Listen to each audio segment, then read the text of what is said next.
오늘 우리에게 주시는 하나님 말씀은 마가복음 4장 35절부터 41절까지 말씀입니다. 마가복음 4장 35절부터 41절까지 말씀입니다. 신약성경 59면 마가복음 4장 35절부터 41절까지 말씀을 제가 받들어 읽어드릴 때 살아계신 주님의 음성을 들으실 수 있기를 바랍니다. 그날 저물 때에 제자들에게 이르시되 우리가 저편으로 건너가자 하시니 그들이 무리를 떠나 예수를 배에 계신 그대로 모시고 가매 다른 배들도 함께 하더니 큰 광풍이 일어나며 물결이 배에 부딪혀 들어와 배에 가득하게 되었더라. 예수께서는 고물에서 베개를 베고 주무시더니 제자들이 깨우며 이르되 선생님이여 우리가 죽게 된 것을 돌보지 아니하시나이까 하니 예수께서 깨어 바람을 꾸짖으시며 바다더러 이르시되 잠잠하라 고요하라 하시니 바람이 그치고 아주 잔잔하여 지더라. 이에 제자들에게 이르시되 어찌하여 이렇게 무서워하느냐 너희가 어찌 믿음이 없느냐 하시니 그들이 심히 두려워하여 서로 말하되 그가 누구이기에 바람과 바다도 순종하는가 하였더라. 아멘. 우리 교회가 여기 이 건물을 지을 때 설계하는 중에 그런 검토가 있었어요. 이 본당을 지하에 만드는 건 어떤가. 이제 지하에 본당을 만들기로 검토하는 이유는 이 지상으로는 이 100평밖에 쓸 수가 없는데 이제 지하로는 우리 교회 전체 면적인 200평을 다 쓸 수 있기 때문에 넓은 공간을 구성할 수 있다라고 하는 것 때문이었습니다. 개인적으로는 좀 반대했는데 이제 반대한 객관적인 이유는 뭐 그렇게 되면 땅을 깊이 파야 되고 깊이 파면 비용이 많이 들어가는 문제도 있고요. 또 주관적으로는 제가 이제 사역하던 교회 중에 지하에 본당이 있었던 교회를 사역해 본 경험 때문입니다. 지하에 본당이 있는 이제 나름의 장점은 있어요. 이 교회에서 이제 발생할 수 있는 여러 가지 소리가 이제 외부 주변 사람들에게 피해를 안 끼칠 수 있는 이제 장점도 있었는데 한편으로는 한 두 가지 이제 별로 좋지 않은 이제 경험이 있습니다. 하나는 여름 8월 달이었던 걸로 기억이 되는데 주일날 정전이 됐어요. 주일날 하루 종일 전기가 이제 가동이 안 되면서 에어컨이 돌지 않는데 그 에어컨이 돌지 않는 상태에서 예배는 드려야 되니까 이제 이 불을 밝혀야 되는데 전기를 쓸 수 없으니까 이 촛불을 켜놓고 수백 명의 사람들이 앉아서 함께 예배를 드렸습니다. 한여름 8월 달에 수백 개의 촛불이 켜지게 되면 얼마나 더운지 에어컨이 없는 상태에서 촛불이 켜지는 거기 때문에 굉장히 힘들었어요. 그래서 예배를 인도하는 뭐 저나 말씀하시는 목사님뿐만이 아니라 하여튼 온 교회 성도들이 그 예배 한 번 이렇게 드리고서 땀에 흠뻑 젖어가지고 집으로 돌아간 기억이 있습니다. 그 이전에 이제 또 한 가지 경험은 이제 6월, 7월 장마철이 되었는데 장마가 시작이 되면서 그날따라 제가 이 주일날 세탁 잘 된 양복을 입고 이제 가는 집을 나섰는데 하여튼 비가 계속 오고 있었어요. 밤에서부터. 그리고 교회를 도착해 봤더니 교회 본당의 물이 이제 한 이 정도 발목 이상 잠기는 정강이 정도 잠기는 상태의 본당이 되어 있는 걸 보고서 예배가 시작되기 직전까지 저하고 이제 사찰 집사하고 이제 몇몇 사람들이 그 물을 다 그야말로 그 이제 이 바가지로 퍼서 다라에 담아 가지고 이제 들고 지상으로 이제 갖다 버리는 작업을 아침 내 했던 기억이 있습니다. 이제 그러다 보니까 이제 그 기억 때문에 마음을 굳게 먹었던 것 같아요. 언젠가 교회를 짓는 일이 있으면 절대 지하 본당은 아니다. 지하 본당 잘못 만들었다가 진짜 지금이야 그런 일 사실 없는데 정전되거나 혹은 뭐 물에 잠기거나 그러면 참 여러 가지로 힘들겠구나 이제 이런 생각을 하게 됩니다. 가정에 갑자기 어려운 일이 닥치게 되면 이제 온 식구가 그 일에 집중을 합니다. 그래서 이제 문제 해결을 하기 위해서 노력을 하는데 이건 뭐 가정뿐만이 아니라 공동체 가운데도 역시 마찬가지입니다. 공동체 가운데 갑자기 어려운 일이 생기면 그 공동체 구성원들은 어쨌든 다 마음을 모아서 노력을 하게 됩니다. 그런데 간혹 이제 그러한 일들을 해나가는 과정 중에 전혀 무관하게 있는 사람이 보일 때가 있습니다. 뭐 진짜 식구들이 다 힘들어하는 상황 중에 뭐 누군가 한 사람 뭐 태평하게 TV를 보고 있다거나 아니면 뭐 게임을 하고 있다거나 잠을 자고 있다거나 하게 되면 이 일에 집중하던 가족들이 그런 이제 한 사람의 그 행동을 보면서 화가 나는 일이 있을 수가 있습니다. 사실은 아까 이제 열거했던 그런 현상들에 직면하게 되면 우리가 알게 모르게 이 책임자를 찾거나 원망의 대상을 찾아 나가는 일이 있습니다. 예를 들어서 교회가 정전이 됐다. 이제 그러면 뭐 정전된 거야 한전 책임일 수는 있겠지만 그 정전에 대비한 교회의 조치는 무엇이냐라고 했을 때 이제 책임자를 찾다 보면 교회의 발전기, 자가 발전기가 있었기 때문에 자가 발전기가 돌아가야 되는데 사찰 집사가 자가 발전기에 기름을 안 채워놔 가지고 발전기를 돌릴 수 있는 상황이 아니었다. 물에 잠겼을 때도 그래요. 이제 본당이 지하에 있다 보니까 이제 만약에 이제 이 비가 많이 오거나 하는 일이 생기면 자동으로 이 양수 펌프가 돌아가서 이제 이 물을 밖으로 빼낼 수 있는 자동 시스템이 돌아가야 되는데 뭐 이에 대한 점검이 부족했다 이제 이러면서 원망의 대상, 이 책임자를 찾아가는 일들이 있을 수 있습니다. 그 후에 이제 사역하던 교회에서는 그런 일도 있어요. 이 교회는 뭐 저는 그 부분을 그렇게 대단하게 중요하게 생각은 하지 않는데 교회에 따라서는 주보를 대단히 중요하고 대단하게 생각하는 교회들이 있는데 이제 전에 사역하던 교회가 한 주일에 사용되는 주보의 양이 수만 장입니다. 이 수만 장의 주보가 이제 사용이 되는데 이 주보가 사실은 토요일 날 밤에 이제 인쇄소에서 인쇄를 해가지고 교회에 도착을 해야 되는데 주일 새벽에 교회 나가 보니까 주보가 도착이 안 됐어요. 저는 행정 담당 목사여가지고 1차적인 책임이 이제 저에게 있는 걸 알고 있는데 그래서 주보가 왜 안 도착됐나 이제 찾는 과정 중에 어쨌든 예배는 드려야 되니까 주보를 급하게 이제 원본을 찾아가지고 이 교회 안에 있는 모든 복사기를 다 가동시켜가지고 돌려서 이 주보를 인쇄하고 잘라내고 하는 작업을 하는 일이 있었습니다. 이제 그러는 중에 2차적인 책임을 가지고 있는 교회 사무원이 이 일이 어떻게 된 건지에 대한 설명을 해주고 조치를 해줘야 되는데 그날따라 이 사무원이 출근을 하지 않고 있는 거예요. 그러다 보니까 이 책임자를 찾아 나가는 과정 중에 이제 답답한 거죠. 왜 오늘 같은 날 특히 이 사무원이 보이지도 않고 연락도 안 되고 전화도 안 받고 그리고 주보는 도대체 오는 거야 안 오는 거야 복사를 하면 계속 해야 되는 거야 마는 거야 이제 이러는 중에 사무원이 뒤늦게 도착을 하고 연락을 해보니까 이제 인쇄소가 1월 첫 주일로 바뀌면서 그 인쇄소가 이걸 저녁 토요일에 배송을 해야 되는데 이제 월요일 주일날 새벽에 배송을 하려고 하다 보니까 좀 늦게 이제 오는 일이 있었다라고 하는 것을 알게 되었습니다. 이제 이런 일련의 과정들을 통해서 생각하는 건 이런 큰 일이 닥쳤을 때에 이제 우리는 누군가 책임질 사람 아니라면 원망할 대상을 찾아나가는 반응을 보이게 된다라고 하는 것이지요. 우리의 일상 속에서 정말 힘들고 어려울 때 때때로 그 책임자가 하나님이 되는 경우들이 있습니다. 하나님이 책임자가 되는 것은 우리의 상황에 대한 하나님의 아무런 조치나 혹은 준비가 보이지 않기 때문입니다. 우린 다급해요. 이 상황 때문에 어떤 때는 정말 죽을 것만 같은 그런 마음이 들 수도 있어요. 그래서 하나님이 도와주시기를 바라고 그 도움을 구하기 위해서는 기도해야 된다는 걸 알고 있습니다. 그래서 기도하는 일들이 있습니다. 때로는 정말 열심히 기도합니다. 밤을 새우는 일도 있고 혹은 뭐 금식을 하는 일도 있고 그래서 간절히 기도하기는 하는데 하나님의 반응이 보이지가 않는 듯한 느낌.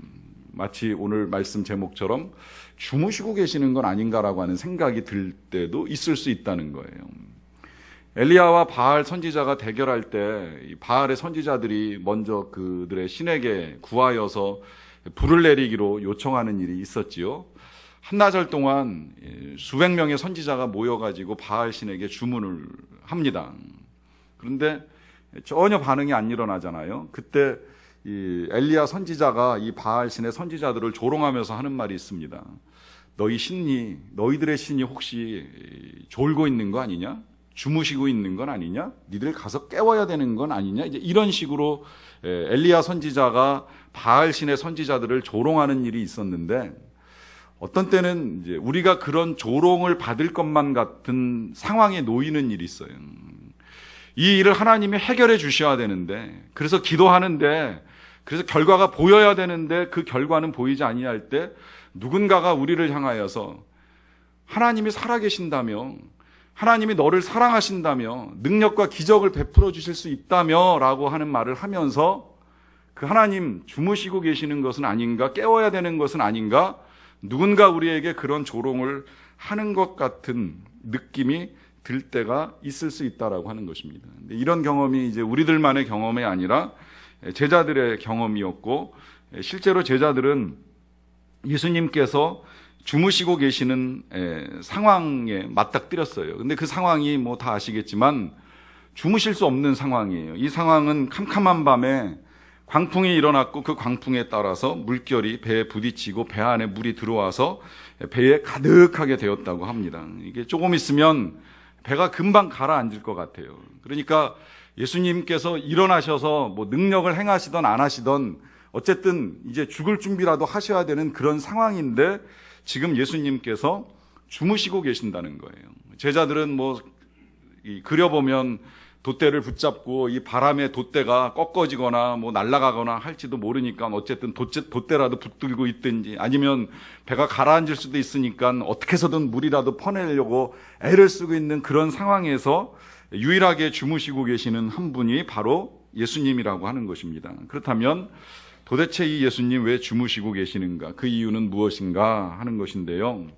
생각해보면 일단 답은 간단해요. 예수님 주무시는 건 피곤하시니까 주무시는 거예요. 사람은 피곤하면 잠을 자야 됩니다. 우리 예수님도 사람이시기 때문에 주무셔야 됩니다. 이 예수님이 사람이시라고 하는 사실 지난주에 말씀드렸듯이 아주 기묘한 일이에요. 하나님이시지만, 우리 예수님이 하나님이시지만 우리와 똑같이 우리의 연약함들을 예수님이 함께 경험하시기 위하여 육신을 입고 오시다 보니까 예수님도 우리랑 똑같이 배고프면 드셔야 되고 목마르면 물 마셔야 되고 또 피곤하면 주무실 수밖에 없는 상황이에요. 지금 주무시는 건 피곤하시기 때문에 주무시는 겁니다. 아무리 피곤해도 그럴 수 있겠느냐 하겠지만 사실 경험해 보신 분들은 아시겠지만 피곤하면 힘들어도 잘 수밖에 없는 상황들이 있어요. 특히 예수님이 이 사람 만나고 병 고치고 귀신 쫓아내는 일을 하루 종일 하시게 되면 그 피곤함이 이루 말할 수가 없습니다. 제가 지금이야 뭐 많은 신방을 하진 않지만 과거에 신방을 많이 할 때는 하루에 이제 아침에부터 시작해서 저녁까지 한 10집 이상 신방을 하는 일도 있어요. 빠를 때는 한 8시 반, 8시에도 신방이 시작이 돼요. 출근 전에 신방하고 이제 출근하시는 분들도 계시기 때문에 그렇게 신방이 시작이 되면 계속해서 이제 이 집 저 집 다니면서 예배 드리고 말씀 전하고 하면서 뭐 점심 먹고 저녁 늦게까지 예배를 드리고 나면 진짜 집에 돌아오면 아무 말도 하기 싫어요. 그냥 잠만 자고 싶은 이제 그런 피곤함이 있을 때가 있습니다. 그러니까 이제 그런 생각이 가능한 거예요. 예수님께서 얼마나 피곤하시면 이렇게 주무실까? 피곤하실 것 같아요, 진짜. 하루 종일 사람 만나고 귀신 내쫓고 병 고쳐주고 하다 보면 진짜 진이 쏙 빠지니까 주무실 수밖에 없는 거지요. 이건 당연한 것이라고 생각을 합니다. 그런데 이제 인간적으로 그 피곤하신 건 이해가 되는데 아무리 그래도 이 상황 좀 아니라고 생각되는 이유가 있죠. 그건 제자들 입장에서 보면 더더욱 그렇습니다. 예수님께서 그렇게 피곤하시면 그냥 오늘 쉬었다가 내일 움직이자 이러면 되는데 그 밤에 예수님이 건너가자 그러셨거든요. 배 타고 우리 저쪽 건너편 지역으로 가자 예수님이 명령하신 거예요. 그러다 보니까 이 명령 따라서 제자들이 건너가던 중에 풍랑을 만난 겁니다. 사실 뭐 풍랑은 자연현상이니까 또 예수님 책임도 아니에요. 언제나 바다에는 바람이 불 수 있고 파도가 일어날 수 있습니다. 우리 인생도 마찬가지예요. 우리 인생에 있어서도요. 누구에게나 사고도 날 수 있고 병도 찾아옵니다. 여기까지는 주님 책임이 아니에요. 그런데 문제는 이제 그런 풍랑 이는 배 위에서 우리 예수님께서 주무시고 계신다는 사실입니다. 이제 그러다 보니까 제자들이 예수님 깨우면서 하는 말이 이 말입니다. 선생님, 우리가 죽게 된 것을 왜 돌보지 아니하십니까? 라고 하면서 예수님을 깨웁니다. 이 말은 여러 가지로 해석이 될 수 있을 것 같아요. 우리가 지금 선생님이 가자고 해서 가고 있는데 그렇다 보니 이 풍랑 만난 건 당신 책임 아닙니까? 당신이 책임자 아닙니까? 이런 의미도 될 수 있겠고요. 또 우리가 지금 당장 죽게 되었는데 주무시고 계신다는 게 말이 됩니까? 이런 말도 될 수 있겠고요. 뭐 여기까지 이제 해석에 따라서는 어차피 뭐 예수님이 병은 고칠 수 있을지는 모르겠지만 이 파도야 어떻게 하겠나 하는 뭐 그 정도의 생각을 가지고 일어나서 같이 죽을 준비나 하자 이제 이렇게 해석하시는 분도 계시는데, 그거는 좀 아니라고 생각하는 것이, 우리를 돌보지 아니하십니까라고 하는 말을 통해서 이 예수님에게 뭔가 어느 정도는 기대하는 마음이 좀 있지 않았을까. 이제 그러다 보니까 그 기대 속에 작게는 뭐 배 안에 물이라도 같이 퍼냅시다로부터 시작을 해서 뭐 그 이상의 뭔가를 좀 요구하는 이제 그런 말, 한마디로 말하면 그렇게 주무시고만 계셔서는 안 된다라고 하는 이제 그런 요청을 한 것이라고 볼 수 있습니다. 이 모든 것들이 다 제자들 입장에서는 능히 할 수 있는 말이라고 하는 것이지요. 그제서야 이제 예수님께서 일어나셔서 이제 바람을 꾸짖으시고 바다에게 명령하셔서 파도를 가라앉히셨습니다. 이제 이것 때문에 제자들이 놀래요. 그러니까 이 제자들이 놀래는 걸 보면 예수님께서 이 정도까지 하실 수 있다라고는 생각을 못했던 것으로 볼 수 있습니다. 우리는 지금 좀 달라요. 우리는 지금 이미 이제 성경을 통해서 또 정리된 신학들을 통해서 이 예수님이 사람이신 것도 알고 예수님께서 하나님이신 것도 알고 있어요. 그래서 사람으로는 한없이 연약하시지만, 연약해서 주무시고 피곤하시면 쉬셔야 되지만, 또 하나님이시기 때문에 전능하신 능력을 가지고 병 고치고 귀신 쫓고 이 파도 가라앉히시고 사람 살려내시고 먹이시고 하는 모든 일을 다 할 수 있다는 것을 알고 있지만, 제자들은 이제 막 예수님 만나가지고 조금씩 눈 떠가고 있는 거예요. 예수님을 알아가는 과정이에요. 이제 그러다 보니까 예수님을 모르고 있다가 이 예수님이 바람을 명령하시고 파도를 가라앉히시는 것을 보고 나서 이제 놀래가지고 반응을 하는 겁니다. 그가 누구이기에, 그가 도대체 누구이기에 이 바람과 바다도 순종하는가라고 하면서 이제 의문을 제기합니다. 이 말은 예수님의 능력은 알았지만 이 정도는 아니라고 생각을 한 거예요. 이 정도는 안 될 거라고 생각을 했습니다. 여러분, 이 제자들 보면 이 제자들의 고백을 통해서 우리의 믿음도 좀 점검해 볼 수는 있을 것 같아요. 우리는 예수님이 하나님이시라고 하는 사실을 믿는 믿음을 가지고 모였는데, 정말 예수님이 어디까지 하실 수 있는 분이라고 생각하고 살아가고 있는가? 사실은 이 자연 만물을 하나님이 만드셨기 때문에 그 하나님이신 예수님은 얼마든지 자연을 향하여 명하실 수 있고, 자연은 또 하나님의 명령 따라 움직입니다. 특히 이 우주를 보면 하나님이 만드실 때 명하셨어요. 쉽게 지구를 만드실 때 이 지구가 태양 주위를 1년에 한 바퀴를 돌아라 명하셔서 지구는 지금까지 그 명령을 듣고 1년에 한 바퀴 태양 주위를 돕니다. 하루에 한 바퀴씩 자전을 하라고 명하셨기 때문에 어김없이 지구는 하나님의 명령을 듣고 매일같이 돌고 있어요. 한두 번 하나님이 멈추실 때 아니면 지구는 그 명령을 단 한 번도 거역한 일이 없이 계속해서 자전과 공전을 하면서 명령 따라 움직이는 일을 하고 있습니다. 또 달을 만드실 때는 그 달이 지구 주위를 한 달에 한 번씩 돌라고 하는 명령을 따라서 지금까지 단 한 번도 어김없이 지구 주위를 달은 돌고 있습니다. 우주가 하나님의 말씀과 명령에 따라 움직인다라고 하는 거예요. 우주뿐만이 아니라 동물들도 보면 그렇습니다. 동물들도 하나님이 만드시고 명하신 대로 움직이는데 그 몇 가지 증거들이 성경에 나오는 것들이 있어요. 까마귀에게 엘리야에게 고기를 갖다 주라고 명하시면 이 까마귀 같은 짐승도 고기를 주워다가 떡을 주워다가 엘리야 선지자에게 갖다 주는 일이 있습니다. 요나가 물에 빠질 때 물고기에게 명하여 삼키라고 하시니 물고기가 요나를 삼키는 일이 있고, 3일 지나 뱉으라고 하시니 육지에다가 뱉어놓는 일을 물고기가 순종을 합니다. 밤새도록 사람은 물고기를 쫓아가면서 헛금을질을 하는 일이 있었지만, 하나님께서 명하셔서, 예수님이 명하셔서 베드로의 배 주위에 모이라고 명령 한번 하시고 나면 그 명령 따라 물고기들은 모이고 베드로는 만선의 기쁨을 누리게 되는 겁니다.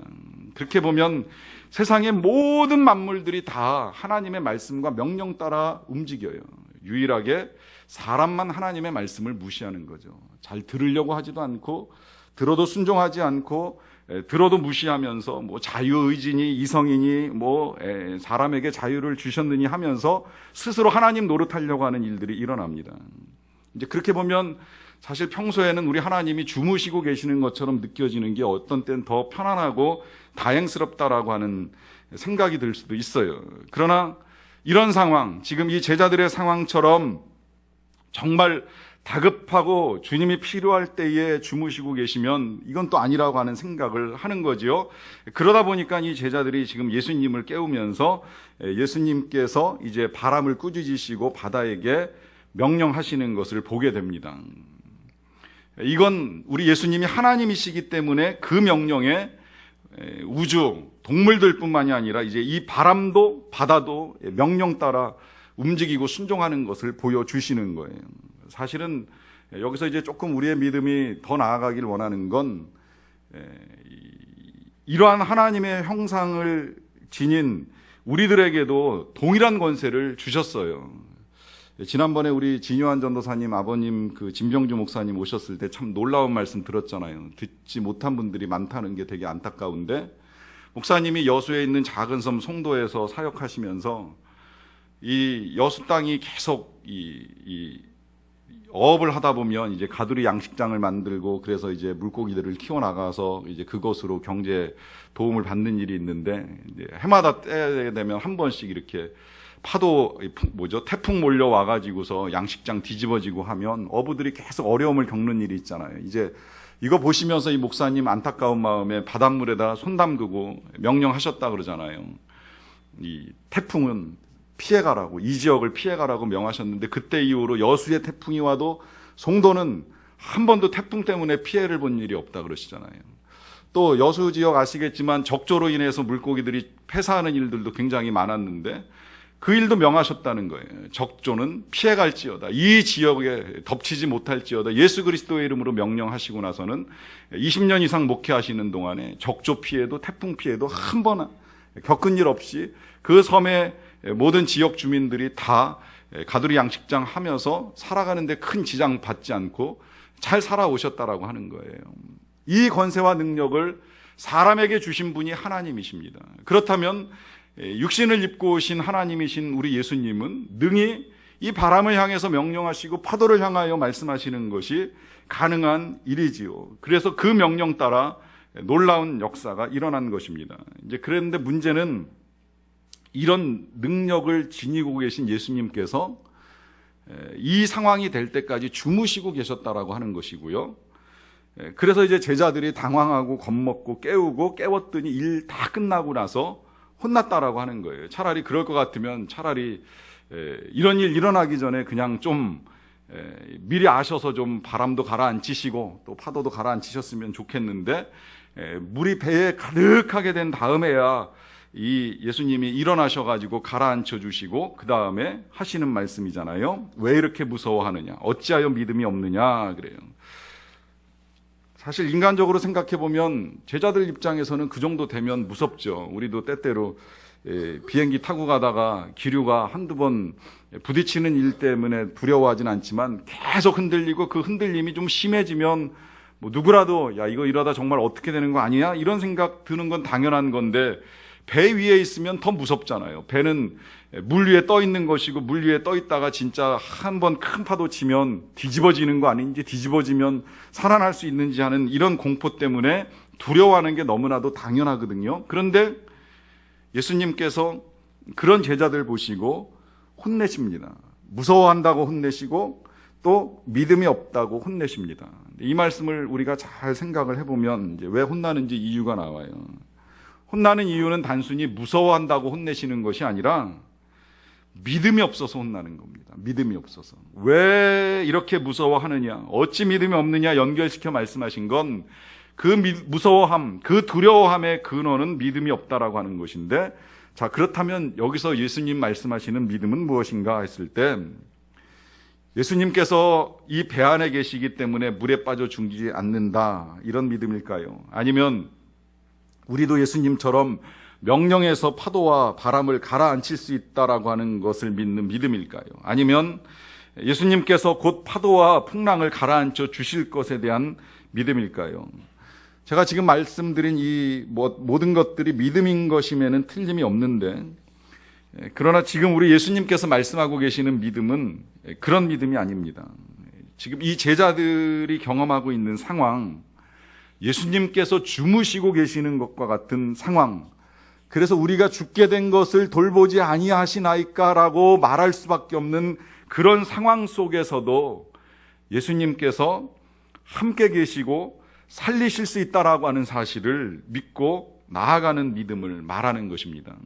이 믿음이 중요한 것은 제자들이 언제나 예수님과 함께 예수님을 눈앞에 모시고 살아갈 수는 없다라고 하는 거예요.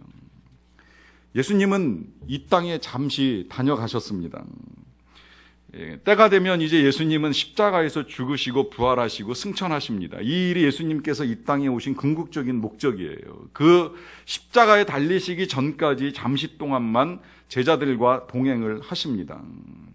그리고 예수님은 이제 제자들의 눈앞에서는 사라지셔요. 그리고 그 사라지시는 것이 사실 제자들이나 우리들에게는 훨씬 더 유익이에요. 예수님이 계속 육신을 입고 이 땅에 계시면 몇몇 사람들밖에 만날 수가 없어요. 몇몇 사람들에게만 능력을 베풀어 주셔요. 그런데 예수님이 가셔야지만 영으로 예수님을 대신해서 성령님이 오시고 그 성령님이 우리 각 사람과 함께 하시면서 우리에게 능력도 주시고 권세도 주시고 담대함도 주시고 우리가 세상에 살아나가는 데 필요한 지혜와 사랑을 다 주시기 때문에 예수님이 떠나가시는 게 훨씬 더 유익한 일이에요. 그런데 그렇게 예수님이 떠나가시고 막상 눈앞에 보이지 아니하면 제자들도 당황하고 우리도 당황합니다. 그러니까 예수님이 보이지 아니하시니까 자꾸 보이는 예수님을 찾으려고 애를 쓰는 거예요. 더군다나 예수님이 떠나가시고 성령으로 우리에게 임하셨다고 할지라도 그럴지라도 어려움이 사라지는 건 아닙니다. 어려움은 언제나 우리에게 닥칩니다. 우리가 인생을 항해하는 동안에는 이 파도나 풍랑 못지아니한 어려운 일들이 끊임없이 닥칩니다. 예수님을 믿고 살아가도 닥치고 예수님을 전하며 살아가도 겪을 수 있는 일이에요. 실제로 그 일은 사도 바울이 예수님을 전하면서 수없이 많이 겪었던 일입니다. 더더군다나 질병과 죽음이 피해가는 사람은 없습니다. 우린 누구라도 다 질병과 맞닥뜨리는 일이 있을 수밖에 없고 마지막에는 사망에 권세하고 직접 부딪힐 수밖에 없습니다. 예외 없이 다 만나야만 되는 일들입니다. 그렇다면 그런 상황 속에서 예수님 보이지 아니하심으로 말미암아 또 당황하고 두려워한다라고 할 것입니다. 그러므로 우리 예수님께서 지금 제자들에게 필요한 믿음, 바로 그런 상황 속에서 우리 예수님이 나와 함께 계시다라고 하는 믿음. 이 믿음은 그 예수님이 나를 버리시지 아니한다라고 하는 믿음을 갖는 것이 필요한 것입니다.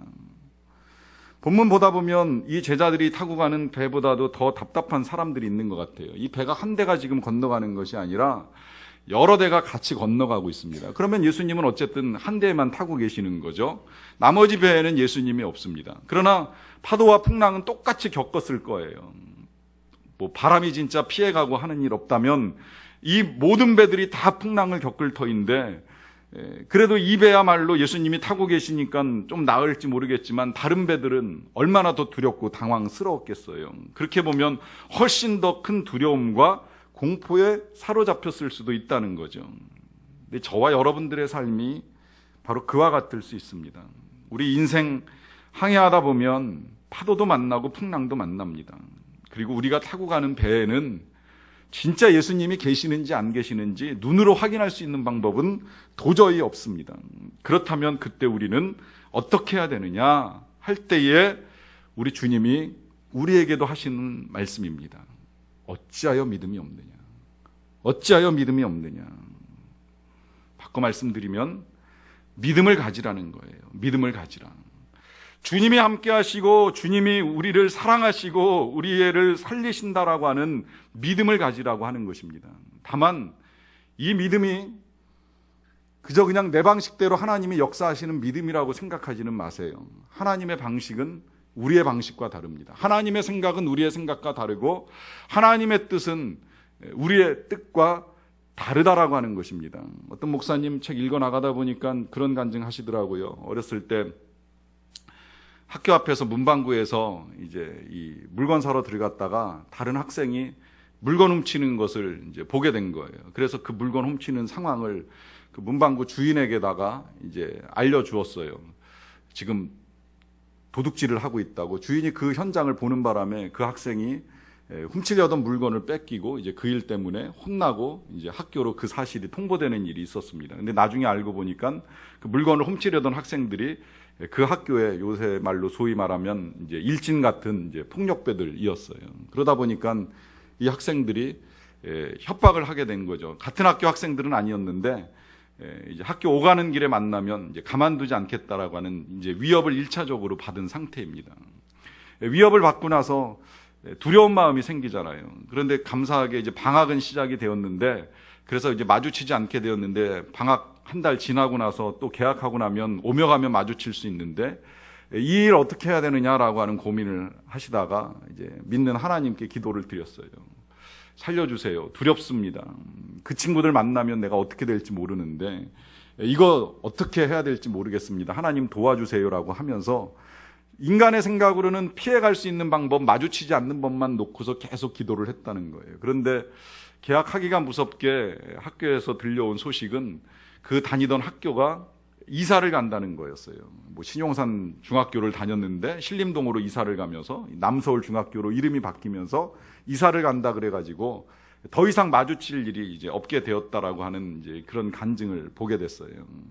그 간증 속에서 들려주시는 메시지는 내가 구하는 것과 하나님이 일하시는 방식은 다르다라고 하는 것입니다.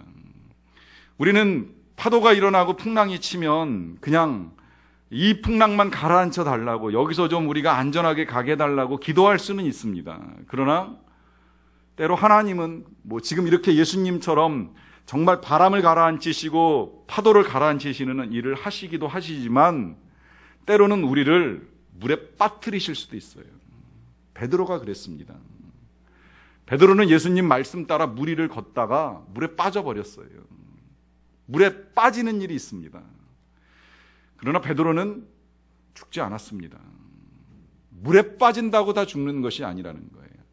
아니, 물에 빠뜨리심으로 인하여서 예수님이 살려주신다라고 하는 걸 한 번 더 경험시켜주시는 일도 있습니다. 근데 그보다도 더 심한 경험을 한 사람이 또 있죠.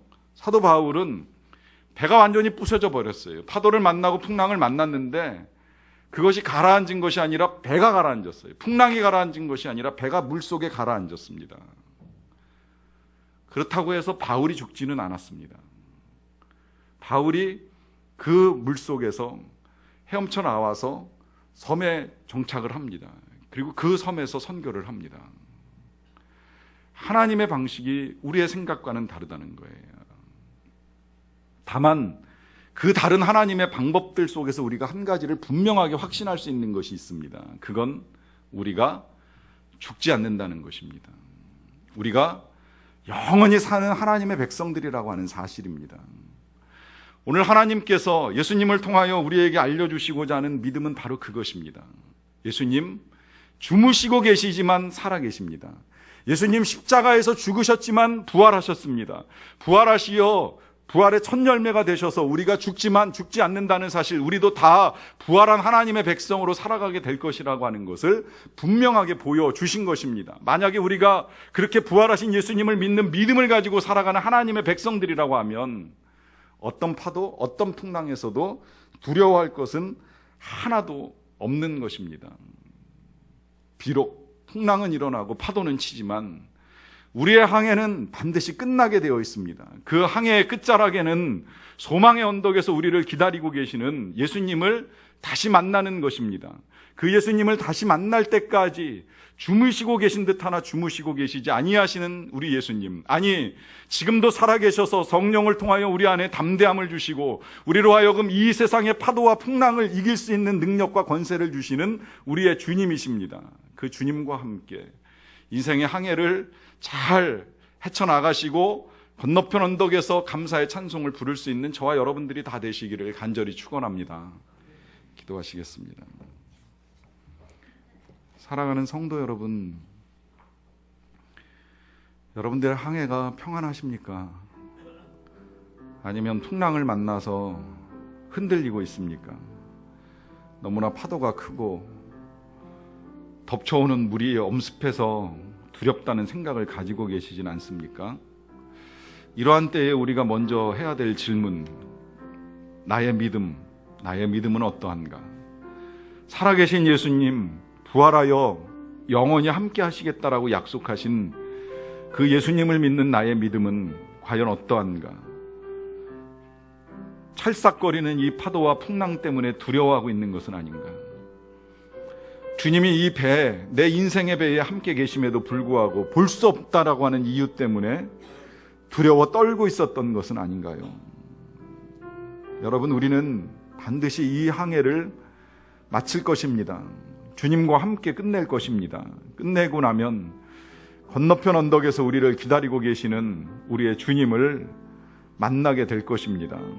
그 주님을 만날 때까지 지금 우리가 타고 있는 배를 덮치는 물과 파도가 있다면 우리가 이 시간에 오늘 기도해야 될 것은 이와 같은 때에 우리의 믿음을 강건하게 하소서, 우리의 믿음이 흔들리지 않게 하소서, 어떤 상황 속에서도 주님만을 바라보고 주님 나와 함께 계심을 믿는 믿음을 가지고 날아올라 우리가 이 항해를 끝까지 잘 마칠 수 있도록 도와주시옵소서. 이 같은 고백을 각자의 목소리로 우리 주님께 드리는 시간을 잠시 갖도록 하겠습니다. 함께 기도하며 나아갑니다. 사랑의 하나님, 우리의 믿음 없음을 용서하소서. 우리의 삶에서 일어나는 크고 작은 파도와 풍랑으로 인해 때때로 우리는 주님이 주무시고 계신 건 아니신지, 주님이 우리를 잊으신 것은 아닌지, 주님이 우리를 향한 사랑을 버리신 것은 아닌지 의심할 때가 많았음을 고백합니다. 그러나 세상 끝날까지, 주님 다시 오실 때까지 너희와 항상 함께 있으리라고 약속하신 주님은 언제나 우리를 떠나지 아니하시고 우리와 함께 계시는 줄로 믿사옵나이다. 하오니 끝까지 담대하게 주님과 더불어 이 풍랑과 파도를 헤치며 건너편 언덕 주님 만날 때까지 이 항해를 잘 이어나갈 수 있는 자들이 되게 하여 주시옵소서. 가라앉든지 빠지든지 살려내시든지 건져주시든지 다 하나님의 뜻에 맡기고 믿음으로 나아갈 수 있는 우리의 삶이 되게 하여 주시옵소서. 예수님의 이름으로 기도하옵나이다. 아멘.